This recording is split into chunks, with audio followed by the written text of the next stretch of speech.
Hello and welcome to this special farming-themed edition of Talking Europe. Our focus will very much be on the impact of COVID-19, how it's changed our lives, our ways of thinking, and how it will possibly help reshape future European policies. We are here in the village of Chailly-en-Bière, and it does feel a bit like being in the countryside, even though we're only 60 kilometers away from Paris.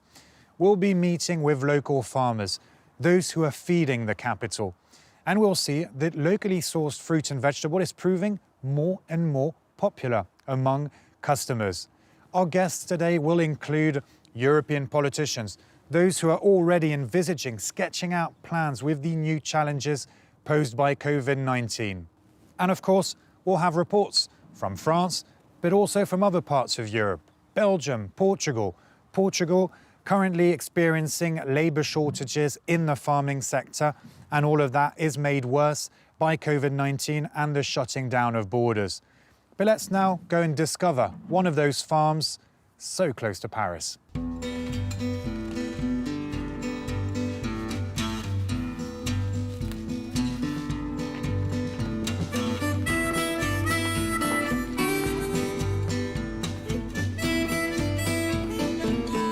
Philippe Durchon, thanks for welcoming us to your farm. Tell us a bit more about it. How big is it? What are you growing here? This is spinach, right? Yes, that's right. It's spinach. It's our first harvest of the year. We produce vegetables from April or May until November, here on our 100-hectare farm south of Paris. So the COVID-19 pandemic has disrupted markets, supply chains. How has coronavirus affected your business? We're just starting the lettuce production period. A large proportion of these lettuces are sold to the local authorities or to restaurants. I think we will have a considerable fall in sales there. But we do have some other vegetables where demand is still holding up, because consumers are rediscovering things like green vegetables, like spinach and Swiss chard or radishes. They have a bit more time to cook and prepare meals.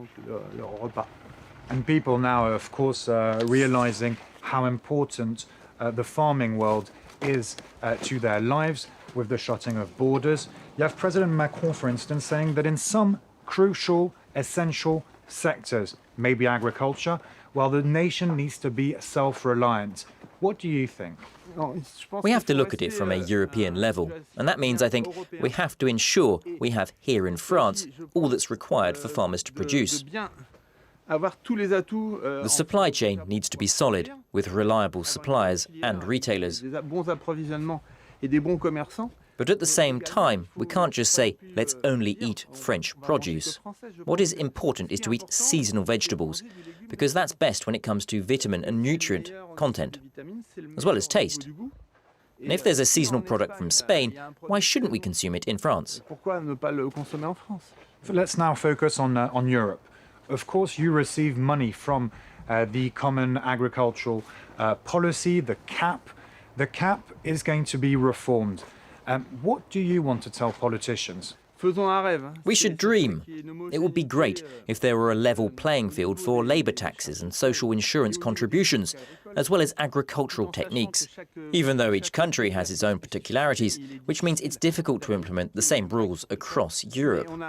But we do need to rebuild trust with consumers, and that will be easier if the agricultural working practices were the same across Europe. Philippe Durchon, thank you very much. We're going to take a look a bit later at where the spinach and your salads go, who's going to distribute them, who's going to be selling them to the public. But first, let's turn our attention to the dairy sector, with Europe the world's top producer when it comes to cow milk production. And of course, the sector has been affected by the COVID-19 pandemic. In Normandy, our reporters Julie Dongeloff and Luke Brown met with some worried farmers. Here's their report. Since the start of the coronavirus outbreak, this family-run dairy farm in Normandy has been working 15 hours a day. There are just 4 of them to feed and milk 80 cows and make nearly 100 sticks of butter and litres of cream every day. Le temps dans la laiterie a doublé. Je suis dans mes 2 heures à peu près, 2 heures et demie. Là, maintenant, c'est passé à 4 heures, à peu près par jour. To counter the difficulties that many in the dairy sector already faced before the current health crisis, Vincent had already switched to processed products like butter. That's proved a vital advantage. As soon as the lockdown was announced, consumers rushed to stock up. Ils consomment plus ou ils font des stocks. Après, il y avait les grandes surfaces qui ont manqué de produits. Pour avoir ça, il faut que soigner les bêtes et s'occuper des bêtes aussi. Another successful strategy for this farm is the local distribution network put in place some years ago, joining forces with shops and supermarkets in the region. Bon courage. Merci aussi. Merci. Au revoir. Il n'y a pas d'intermédiaire. Les vaches, elles sont traites, elles mangent là, elles sont traites. On écrème et ça part au client. Il n'y a pas d'autre intermédiaire que nous. Vincent hopes that this crisis will help change the image of a struggling sector. On a été énormément critiqués, on a été les pires pollueurs, mais on nourrit les gens. J'espère qu'ils vont se rendre compte qu'il y en a qui se lèvent tous les matins pour qu'ils aient à manger le midi et du lait dans leur céréales le matin et du fromage le soir. Quand vous mangez nos produits, pensez à nous. Au boulot. Au boulot, fait derrière. Fait derrière, oui. Puis manger des produits locaux, manger sain, manger bon, et puis tout le monde vivra. A message that has been widely spread by France's agricultural sector on social media, encouraging people to consume French food with the slogan, "You can always count on us to feed you."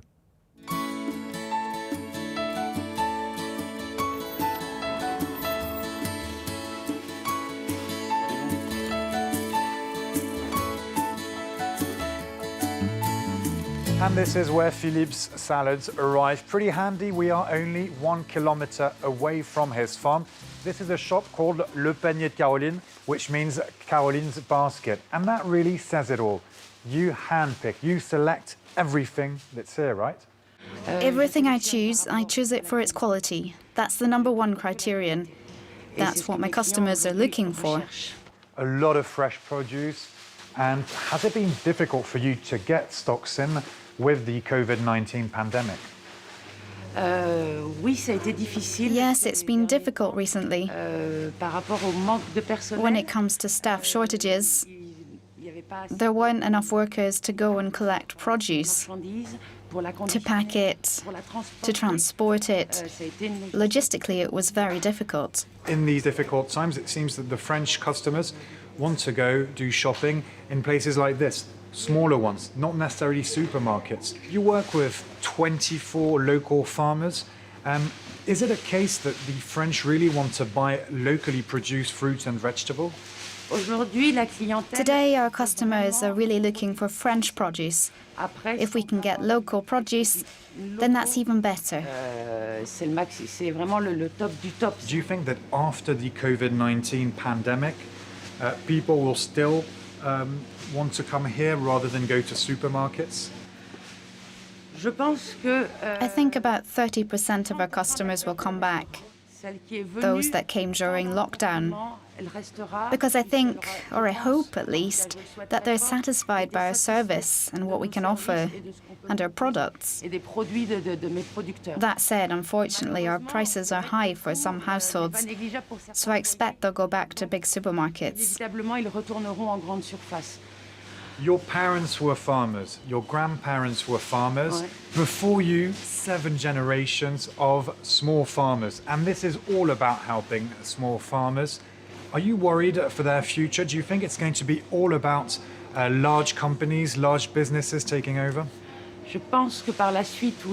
I think that in future it will be big businesses and big farms. Even those run by families, they are the ones that will survive. There's so much pressure on small ones to get by. I fear that it will be difficult for them. Caroline Jost, thank you very much. Let's now head to Belgium. Shops like Caroline's are doing extremely well during this COVID-19 pandemic, and surprisingly, larger farms and larger companies are struggling, notably with stocks. Here's a report by Alix Le Bourdon. Since the start of the lockdown in Belgium, this young potato farmer has not stopped working. Virus or not, it's time to plant for next year's harvest. Fabrice still hopes to be able to sell his potatoes despite the crisis. Belgium is the leading exporter of frozen products from potatoes.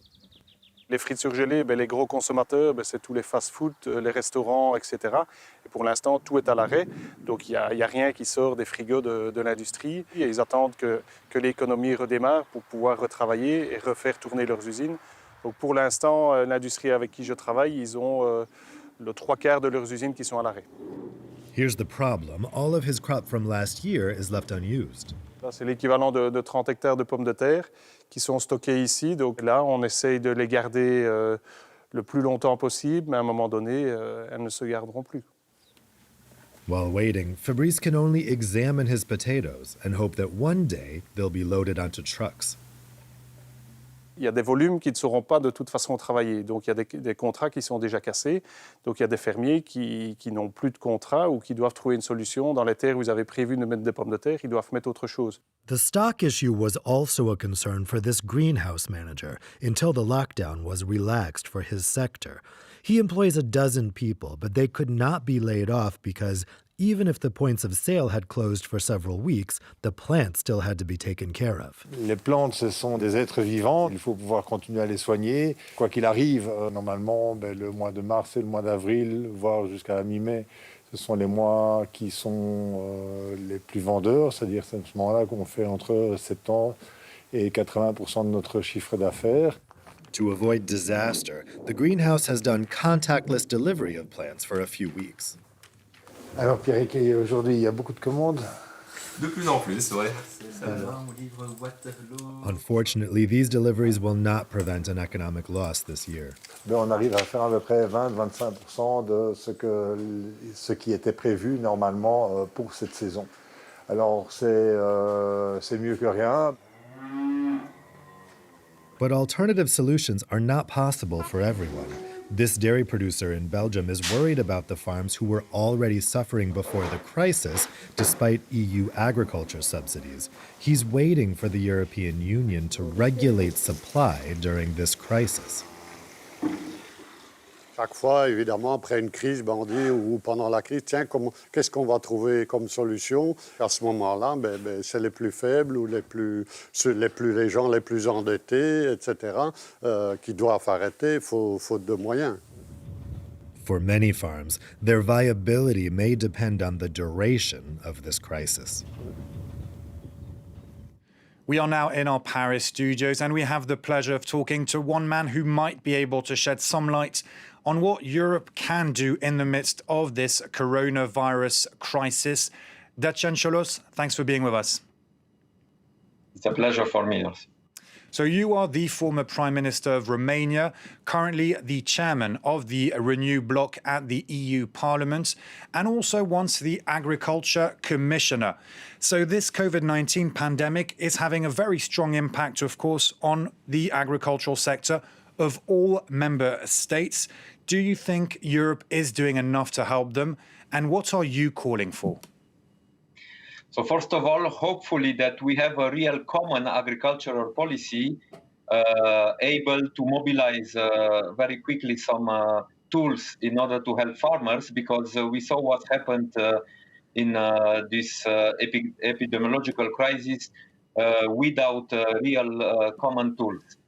So what the Commission did till now, it's a step in the right direction, but clearly it's not enough. The Commission has to mobilize more financial resources to support several sectors, because as you mentioned, it's about a crisis affecting all the sectors and all the member states, and only limited solution will not solve the problem. And it's about our capacity to maintain the production and to ensure the supply of the market for the next month and for the next year, and to keep in place the producers also to be able to resist to this shock, because it's a real shock now. And clearly, I think it's fair to say that we have seen in some ways the limits of the free market and globalization. That's what many leaders think. Don't you think that all countries should be possibly relying less from imports to feed their own population?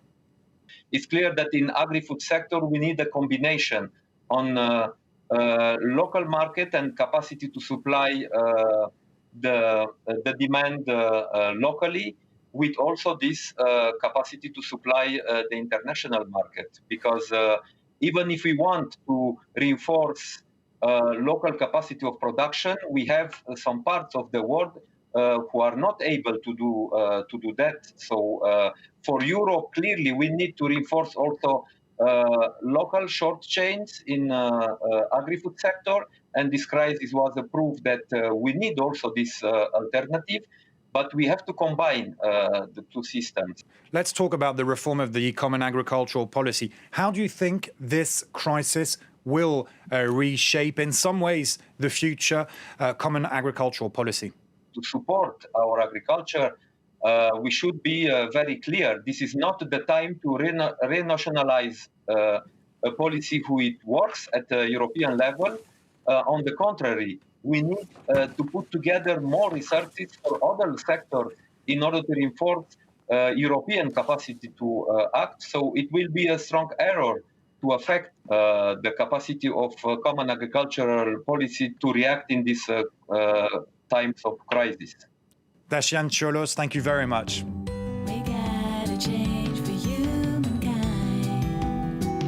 That's it for part one of Talking Europe. Join us shortly after the break for part two, where we'll be discussing with our guests the challenges ahead for Europe's agricultural sector in the wake of the COVID-19 pandemic.